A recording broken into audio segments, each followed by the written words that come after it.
To the Redmen TV and the big Liverpool debate show. It's been heavily debated amongst the fan base whether Liverpool should be buying a new goalkeeper this summer to replace Loris Karius, and Tom and Chris have been going back and forth in the office, and we thought, you know what, we've got a pretty decent platform here to allow them to air their opinions, and we've got a platform that allows you to air your opinions as well. So the premise for the show is this: we're going to give each fella 2 minutes to air their opinion on Loris Karius and whether or not he should be replaced. And then we're going to take comments from you. We're going to allow them to question each other. And then overall, we're going to give our final thoughts at the end of the show. So I've got a cup here with Chris and Tom.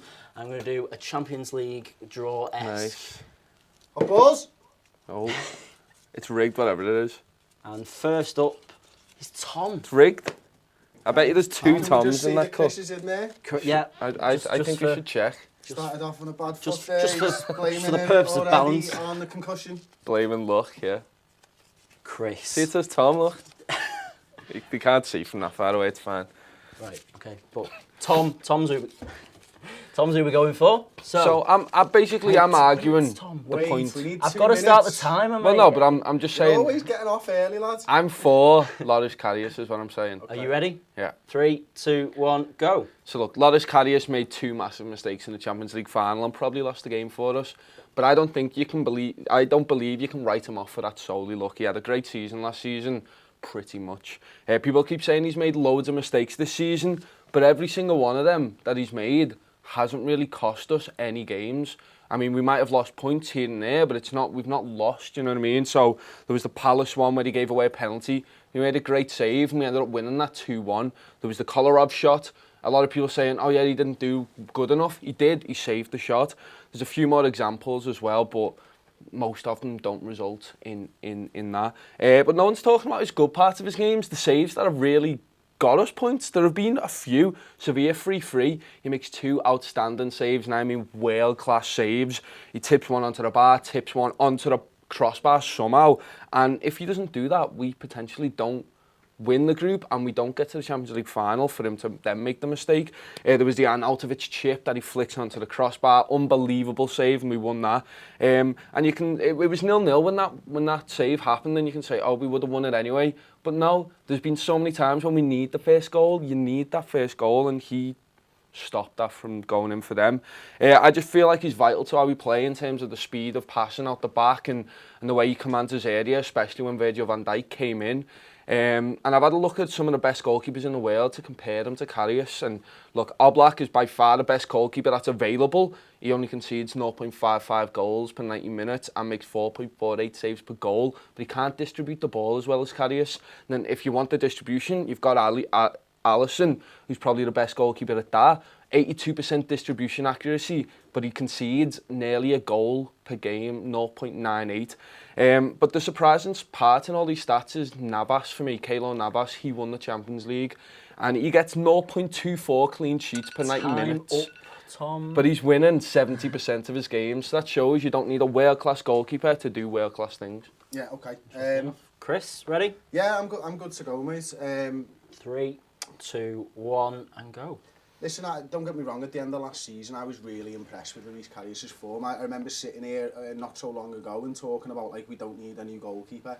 But that performance in the Champions League final worries me. It worries me because I'm worried about his mental state. Can he come back from that? His girlfriend split up with him yesterday. Online on social media because she's getting death threats and stuff about it as well, and you know, it's very difficult to quantify what someone's mentality is like, but I imagine standing in a stadium with 54,000 people, Liverpool fans, you're on your own. I find that a really hard one, but for me it comes down to who's the best goalkeeper available, and I think right now it's not very often that there are 2 of probably the top 5 goalkeepers in the world available in Jan Oblak and Alisson. Now, I would preference Oblak over Alisson every day of the week because, as you mentioned, he saves 4.48 times during a game, and you know, we can see, as he mentioned, 0.55. De Gea's saves, and we all think of him as the top goalkeeper, he's only saving 3.9 per game. Jan Oblak's saving more than David De Gea, and this isn't over one season. I've gone back through 3 seasons of stats, and his save percentage is still around about 85%, between 82% and 85%, and he's still showing improvement. Loris Karius is 65%. That's mental to me. think about the best Premier League teams. They've all had boss goalkeepers. We've had a boss goalkeeper for maybe 4 years in the Premier League era. You know, Pepe Reina for those few years when he first came into the club. You can think back to Man United, Schmeichel, Cech at Chelsea. You can look at Ederson at Manchester City, Van der Sar at Manchester United. These are all part of a spine of a title-winning team. We've got the best striker in the league. We've got one of Europe's best midfielders coming in Naby Keita. We've got the best centre-back in the league, in my opinion, in Virgil van Dijk. And we've got the 9th best goalkeeper in the league. And that's where Liverpool right now are falling short for me. And if that hasn't convinced you, if Jan Oblak saves 85% of the time, of the 89 shots that Karius has faced this season, we'd have conceded 14 goals instead of 31. Bang on time. The time and then was impeccable then, Chris. Fair enough. So, we've heard the opening statements from the two of them. Chris, while Tom's is still fresh in your mind, do you want to start by questioning Tom's stance? Yeah, of course. I think you're right, first and foremost. I think a lot of the time we're too easy to go on negatives and stuff, and there are some massive positives to be taken of Loris Karius. The one thing that you didn't say, though, was how you mentioned how many lost points we didn't get through Karius. How many points do you think he gained us? I mean, it's hard to quantify, but if you're talking about when it's 0-0 at the start of a game, and like I said, in that part is when the start of the game, if a team scores against us, they sit back and then we can't break them down. And I feel like, especially if West Ham would have scored that goal, there was Diami as well for the Newcastle when it's going top bin. That was, I think it was 1-0 at the time, and that brings it back to 1-1, and we win that 2-0. I think they're not end of the game saves, but they're big saves in my eyes, and I feel like a lot of people have dismissed that because he's made, fair enough, massive errors in the biggest game. But I don't know. I just feel like you can't look at them and then discount everything good he's done in the season. I think that's fair. And listen, another thing that I wanted to talk about, because distribution's a massive thing when we're talking about these goalkeepers, isn't it? I think everybody out there would agree with us on this. And you know, we talk about Alisson's distribution, we talk about Karius's distribution, and Oblak's is probably, well, it's not as good based off the numbers there. Is it for you, is it about philosophy of goalkeeper suiting this side, in that you think Karius or Alisson might suit the way we play football more than somebody like a Jan Oblak who's more of a shot stopper? I think so, and it's one of them where you kind of sit there and you go, so many goals have been scored by just quick thinking in terms of Karius's like mental play. He tried to do that with the Real first one, getting it out fast, obviously didn't work out, but it's the speed of thought, it's the confidence. He runs to the edge of the box. Is there something on? He does it. If there's something not on, we all trust him. Like, we didn't trust Mignolet. We all trust the fact that he knows best. And do you think a lot of Liverpool fans would still have that trust after the throw to Benzema? I think you've got to. I think you can't. And I think you're right in terms of the mental state. I've got a question about that in a minute. But if we put faith in that man, think of the things he could do. If he goes, all right, I've done this on the biggest stage, but I was improving, my game was improving when I became number one. And if people can just give him another chance, is my thinking. I kind of want to ask you about that mental state thing. Is you're saying when he'll be stood in front of these thousands of fans. David De Gea is a big example for me of that mental fragility when he first came in to start with, and then he just battled through it. He was given a lot of leeway, and he made a lot of mistakes when he first came in, and then he just went, no, you're number one for a reason. And I think that's helped him massively and helped him become that. What do you think? I think it's difficult. I think, you know, there have been so many times over the years where it's been the flip opposite of that. Yeah. Everybody highlights David De Gea and nobody mentions any others. And there's a reason that nobody mentions any others, is that there's not many examples to pick from. So, you know, how many goalkeepers come into Premier League? You know, even at Manchester United, they had an absolute run of goalkeepers. Taibbi, Fabian Barthez, who was one of the most highly fancied goalkeepers in the world, didn't cut the mustard there. I mean, they've just had a succession of goalkeepers from Schmeichel through to Edwin van der Sar. that just didn't work out. But nobody mentions them because it didn't happen with them. So David De Gea being the best goalkeeper in the world and coming back, for me, is a one-in-a-generation thing. He's a generational talent, and he was given the right platform by the right manager at the right time, by the right team, to be able to go on and prove himself. I'm just not sure that it's the right time for Loris Karius at the right club. It is the right manager, though, if we choose to back him. Because if there is one manager in world football who will put his faith in Loris Karius after that and hope that he can improve, I personally think Jurgen Klopp would be the man for that job.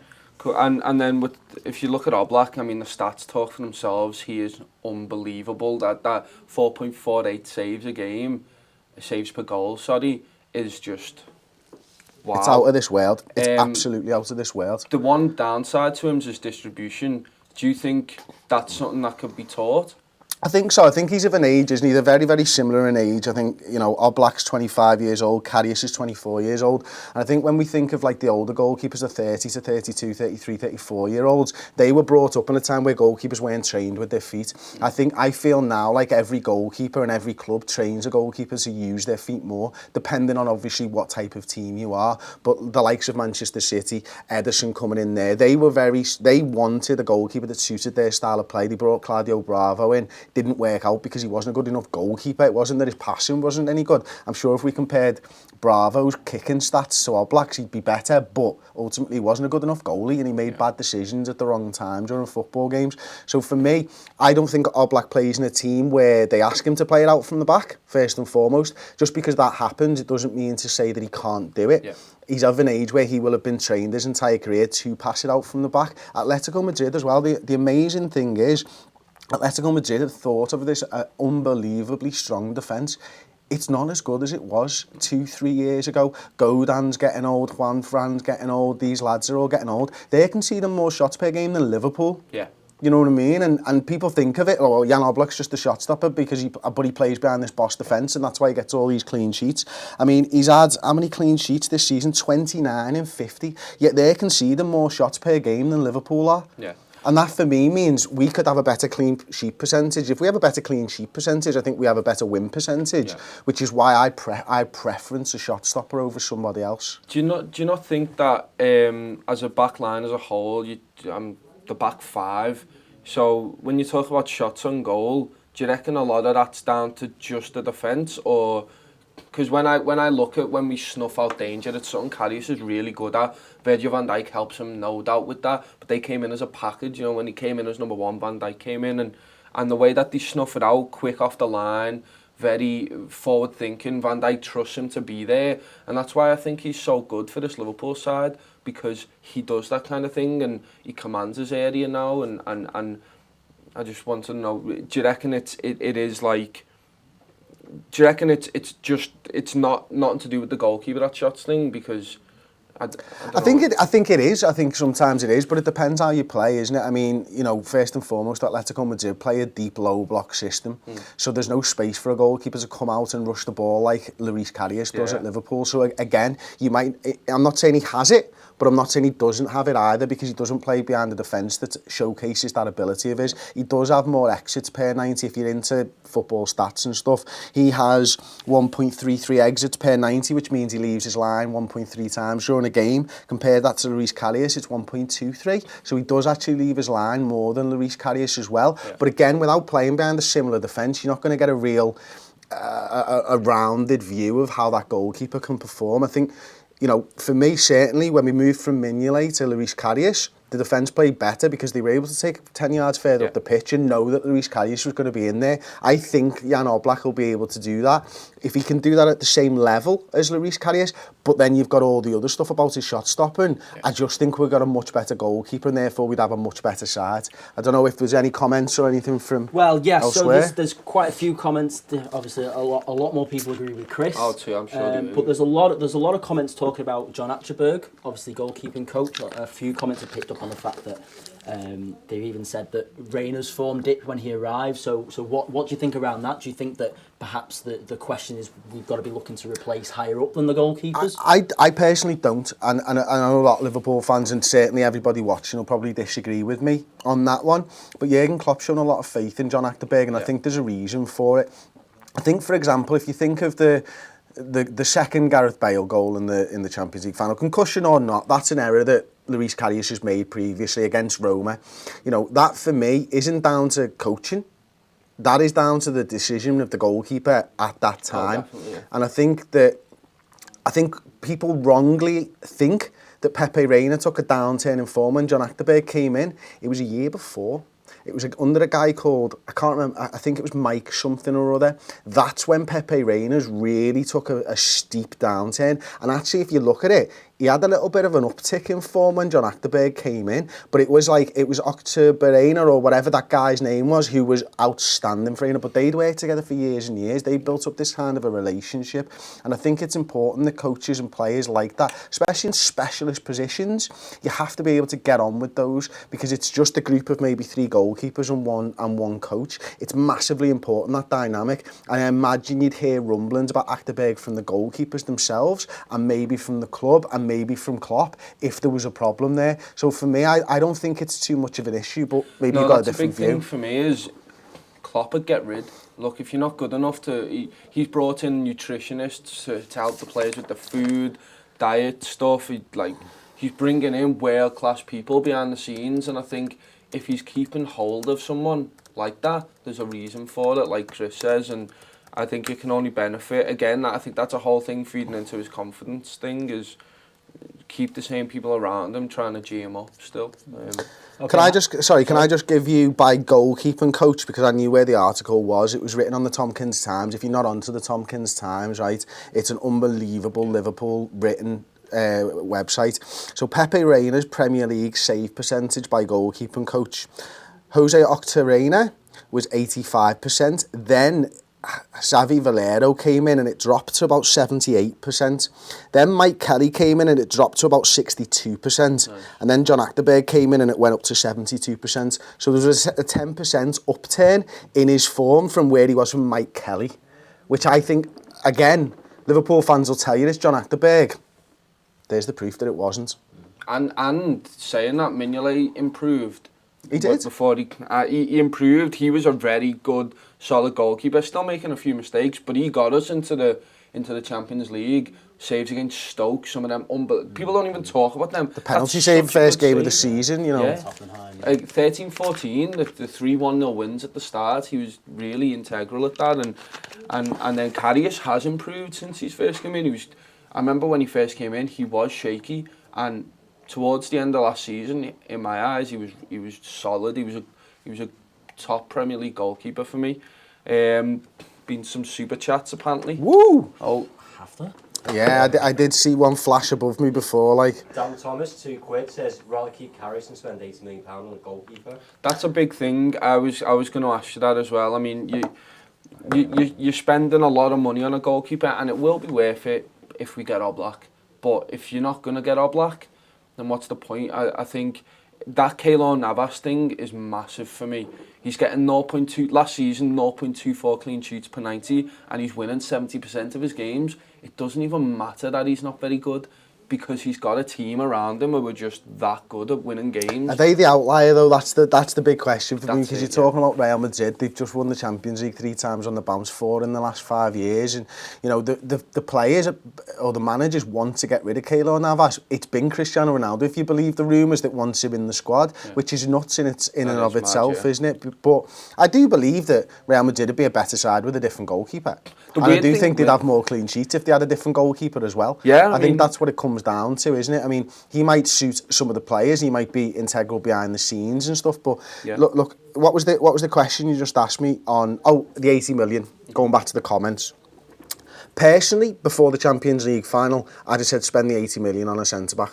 I really would have, because I think Loris Karius can do a job for us. But since the Champions League final, and not just taking Loris Karius' performance into account, but then considering Lovren's form since the Tottenham game, I'm now looking at it and going, this has been a problem position for 20 years, give or take a few in the Premier League. If you sign Jan Oblak for 80 million quid, does anyone know David De Gea's adjusted transfer price? Right now. Right now. Obviously, again, the Thompson Times actually do it. They do an adjusted transfer price based on inflation, based on the transfer markets and stuff like that. If United paid the same money that they paid for David De Gea right now, it would be 79 million quid. Yeah. And that was, you know, it's a few years ago of a transfer. So 80 million for Oblak isn't actually above and beyond what the top keepers are being bought and sold for. Yeah.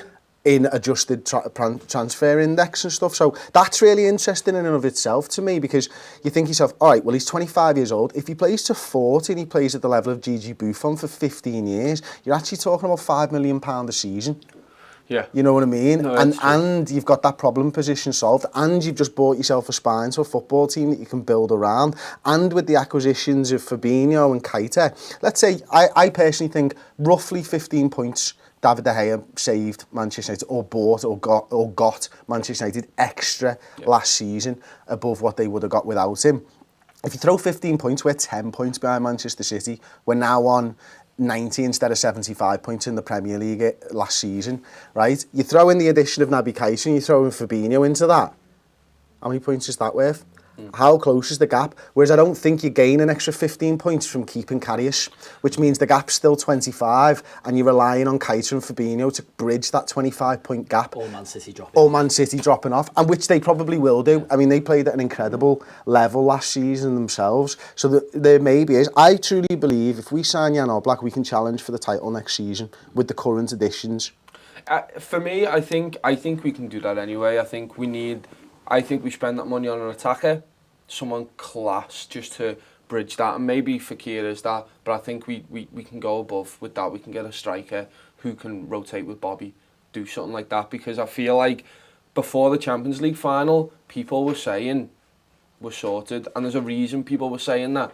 And I know you've got to take Champions League final into account. We lost it because he made 2 big mistakes. But before that, a lot of people anyway were saying, this might be sewn up here. He's playing with confidence, we're playing well. The back line looks really solid the way it is because he's had a consistent run with that back four. And that's what I feel like a lot of people have kind of dismissed, which is fair enough. In the emotional aftermath of the final, you're going, no, we've just lost.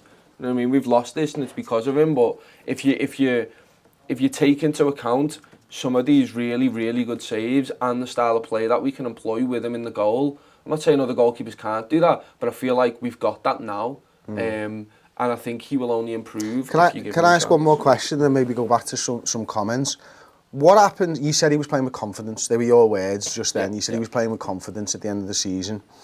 It's probably likely that he's not going to start the season with confidence. Is that fair enough to say? Probably likely, yeah. What happens if you don't buy a goalkeeper now and that Loris Karius is broken? For next season, are we writing a whole season off because of that? Yeah, well, you know what I mean? That's a big worry. Yeah. That's the major issue for me. Whereas if you sign Jan Oblak, yes, it's 80 million quid. Yes, it's Alisson's 60, 70 million quid. Yes, it's a gamble regardless. But you've still got Loris Karius to go back to. But then he's decimated, though, do you reckon? If you bring in Oblak, Karius thinks there is nothing left. Probably.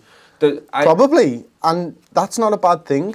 We need to improve our first 11. You just said there, mate, that you know, you'd rather sign someone to compete with the top four. Well, I personally, and again, football is down to opinions, and people will disagree and people will agree. I want to improve the first team, and it's a spot in the first team that I believe 2 of the top 5 goalkeepers in world football are available. Go out and get them. It's a specialist position. Goalkeepers should actually be just as expensive as strikers, if you think about it, because there's not many who can do it at the top level. We're talking maybe 10 goalkeepers, 15 goalkeepers, 20 lads in the world could improve our side. Yeah.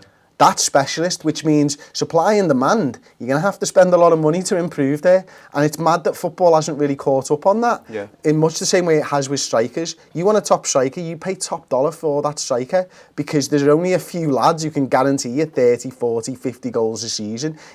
It's probably about time goalkeepers were given the right price, and if 80 million's it, go for it, like. Okay, so we've got a comment interesting about Karius, he says, I've lost the guy's name, but he says, Karius could be great for us next season, but if we get to another final, the players won't trust him. So not just about a final specifically, but in general, we talk about Karius's mind state. How do you think the rest of the squad's mindset have been affected? I think if he gets us to the final, why don't they trust him? I feel like if he's playing all these games and he's gonna be an integral part of the team that gets you to a final like he was last time, why would you not put your faith in him? Maybe they might have doubts, but if they do, then that's going to cost us the game. If you don't trust one of your players, so you're not going to pass to him or you're not going to use him, then that's your fault. You need to trust the people that are on the pitch. I think even at our level, like even when you play 5 or 6 aside and there's a lad with you who's maybe not as good as the others, or maybe I'm not as good as the other players that I'm with, you have to use him if you want to win, regardless of whether you trust him or not. And I think Tom's right, that the pertinent point was, if he's got us to the final, he's good enough to get us to the final, which means he's good enough to perform on the world stage. And, you know, I imagine that if you were to go and win a final with Loris Karius, there would be a lot of people and he'd be the first person that they want to rush over to and congratulate, because it's exercising those demons, isn't it? That's the difficult thing for anyone in football to do. And I think, listen, if Loris Karius gets us to a final, I think the players would absolutely back him up. Yeah, I think they did after the final anyway. I really do. We got a super chat from I've lost the super chat, but he asked, I can't scroll up any higher than that. That guy who donated us 20 Norwegian kroner. Nice one. So thank you very much for that. But he asked, what do you think of potentially Leno in goal next season? We had this one before. I don't know enough about him to be able to honestly give a proper evaluation of him. I'd love to take some time and look into the stats and answer it fully, but by all accounts he's a very good goalkeeper. He'd suit our style of play from the little bits that I've seen. And it would be a little bit cheaper than what we're talking about for Alisson Oblak. It's interesting actually that we've not really spoken about Alisson on this one. Is there any questions about Alisson on there, Ben? Not many. Okay, well, a lot of people now saying Leno in caps, and just by Oblak, it would be a massive statement to the rest of the football world. Yeah. Pope is the best English keeper. That's not a bad shout. I think that's fair. I think he was boss at York City back in the day, wasn't he? It's hard though. See, I might not know much about Leno, but I know a little bit about Nick Pope. If we're going to buy a goalkeeper, we need to buy the best. You can't. I don't rate Butland too highly. I don't think he's much of an upgrade on Karius. Leno might be. I'm sorry, again, I haven't seen too much of him. I've been focusing on the cream of the crop to compare Karius with, just because I wanted. That's what you want? Yeah, that's what I wanted. So yeah, I'm not too sure with Alisson. So Alisson is, as a distributor, is so good. He is just unbelievable. He's got an average distribution length of 32.5 metres and he hits that 82% of the time. That is ridiculous. If you compare that to Karius, 30.5 and 67%. Oblak, who hits it 41 metres on average and he hits that 57% of the time. So he's obviously hitting it long to a man. They're not really playing out from the goalkeeper, which is the one downside for me of Oblak. And I know we discussed it before, but that's a big part of our play, and that's the only downside of Oblak, if you can call it a downside. And obviously it's the amount of passes that these keepers make for me. I think if you look at Alisson's passes over the course of the last season, he made 893 total passes. Yeah. Actually, there wasn't too much difference between Oblak and Karius, especially for Oblak, who plays for Atletico Madrid, who don't dominate possession in the way that we do, don't use the keeper in the same way. There was only 119 passes difference between them, 568 to 449, whereas Alisson's 7 shy of 900 passes. So I look at it and I think, wow, if you want a goalkeeper who is going to be the Edison, Alisson is absolutely your man. Yeah. And it's not Karius. But if you want a shot stopper, Oblak's your man. Where does Karius fit into the middle? He's middle of the road, isn't he? Is he middle of the two shot save percentages and of the distribution? Or is Alisson actually slightly better at shots percentage and all that? Let's see, we have a massive spreadsheet that I've put together. Well, while we're waiting for that, we've got another super chat from Manny Loy, who's given £5. Thank you very much. Thank you. City needed a keeper just as much as us and didn't have to spend 80 odd million. It's about quality of recruitment team. It's true. It is true, but it's also about being opportunistic. And listen, last season we needed a centre-back.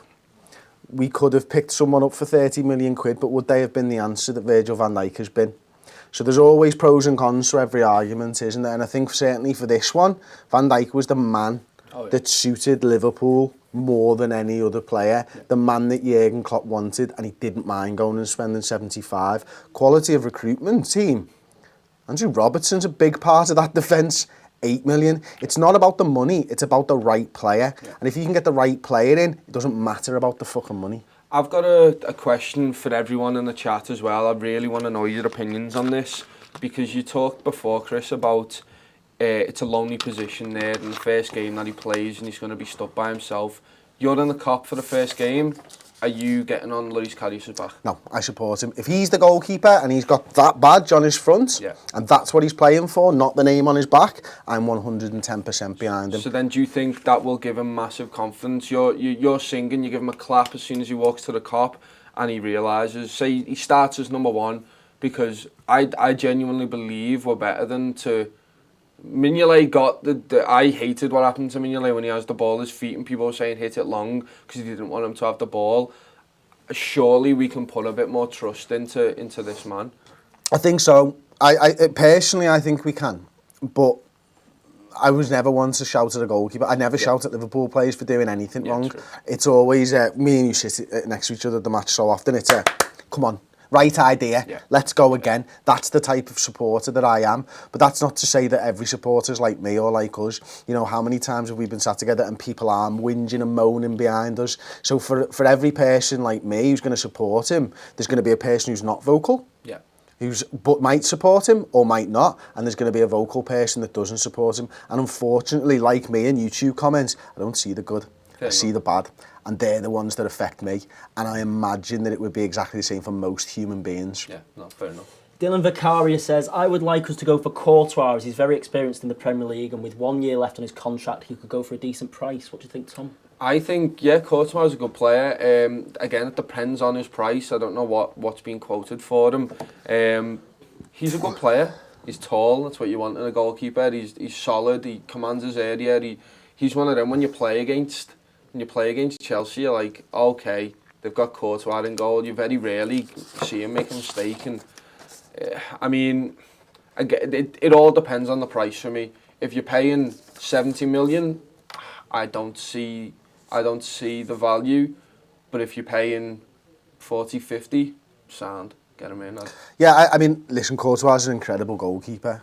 You know, he was a big part of that 2016-2017 Chelsea title-winning side. He was a big part of Atletico Madrid's successful sides when he was on loan there as well. I don't think Chelsea would sell him. No. I'd absolutely welcome him with open arms, even if he is a Chelsea reject. But then we've seen Mo Salah and what he can do as well. And De Bruyne. And he wouldn't be a reject either. He'd want to go to us, and that'd be Bosch as well. That would really stick the knife into Chelsea, wouldn't it? Yeah. The price is obviously important for him. You're going to be charged twice as much because it's going to an English Premier League, who they think is actually a title rival. They're not anymore. Hopefully. But yeah, I absolutely love Courtois. One final comment then. Super chat, Dan Thomas, £2. The stage is set for Adam Bogdan to step up. That would be great if he hadn't just had his contract terminated. That would be spot on. What's he doing now, Ben? I've absolutely no idea. He played like 2 games for the under-23s all season. He's just been sat on his arse, enjoying the pay. Did you hear the story about him not getting into Anfield? No. Yeah, you know, you can go through the players' entrance and he got turned away at the door and had to get his ID out. It is mad. I mean, that just shows how ruthless... I mean, we should... I don't know if that's true, by the way. Yeah. It'd be fun if it was. Right, gents, we've had the statements, we've had the questions, we've had the comments. Final thought, Tom? Look, I mean, we can definitely bring in someone better than Karius. We definitely can. But I believe that if we can't, then I'm comfortable with him being our number one. I really believe that he can kick on, given enough support from the fan base, which I think we're good enough to give him. You've got to sit behind him, because even if he's not number one, you've got to stick behind him, because he's still going to be a Liverpool player next season, and I feel like we need to give him another chance in whatever capacity, because he's a Liverpool player and ultimately got us to the Champions League final. He gave us these memories, and yeah, I think he deserves it. Okay. Yeah, for me, it's about improving the team. And that's why I would go for a new goalkeeper. I'd go for Jan Oblak because he's the best goalkeeper. When you think about what a goalkeeper does, he's got to keep the ball out the back of the net first and foremost. 4.48 shots per goal. I mean, that saves per goal is absolutely incredible. It's one better than David De Gea. It's double, more than double Loris Karius's. As I mentioned earlier on, the stat to kill all stats for me, if we had those 89 shots, we concede 14 goals instead of 31. Yeah. That's just based off save percentages. That is incredible. Yeah. That would mean we'd have the best defence in the league. You know what I mean? I mean, that is incredible. The clean sheets go up, the points go up, we get higher up the table. I'd spend everything on trying to sort this problem position out for the last 10 to 15 years. But that being said, if Jurgen Klopp doesn't make a bid for a goalkeeper, and I think that's actually quite pertinent, if he doesn't make a bid for a goalkeeper, he has then shown his full support to Loris Karius. I'll be there first day of pre-season supporting Loris Karius because he's a Liverpool player for exactly the reasons that you've said. If he makes a bid for a goalkeeper, right, and it doesn't work, and then Loris Karius is there first game, I think it's a ticking time bomb. Yeah. Or it's a massively clever ploy by Jurgen Klopp to get this lad's head straight quickly. Yeah. And you know what? His performances will prove whether he's a good enough Liverpool player or not. Indeed. Thank you very much, gentlemen. Who won? Who won the debate? That is the question that we've got to be asking. Let us know in the comments below. Let us know who you think Liverpool should be signing a goalkeeper. If we should be signing one at all, you know, it's up to you guys. Thanks very much, gentlemen, for joining me. And we'll be back soon. Yeah, we will. Don't forget to like the video, subscribe to the Redmen TV on YouTube, and check us back tomorrow, where hopefully Liverpool will have signed somebody, either Fekir, hopefully Fekir, or Shaqiri. Hopefully Shaqiri as well. And Ben's doing a boss show on the Redmen TV, all about these goalkeepers, proper in-depth. Proper in-depth stat stuff. A good 45-minute show with clips and graphics and just everything you could dream of when it comes to these goalkeepers. So, yeah, go and check that out on the website. Should be up today or tomorrow. Nice one. Did you tell Ross how to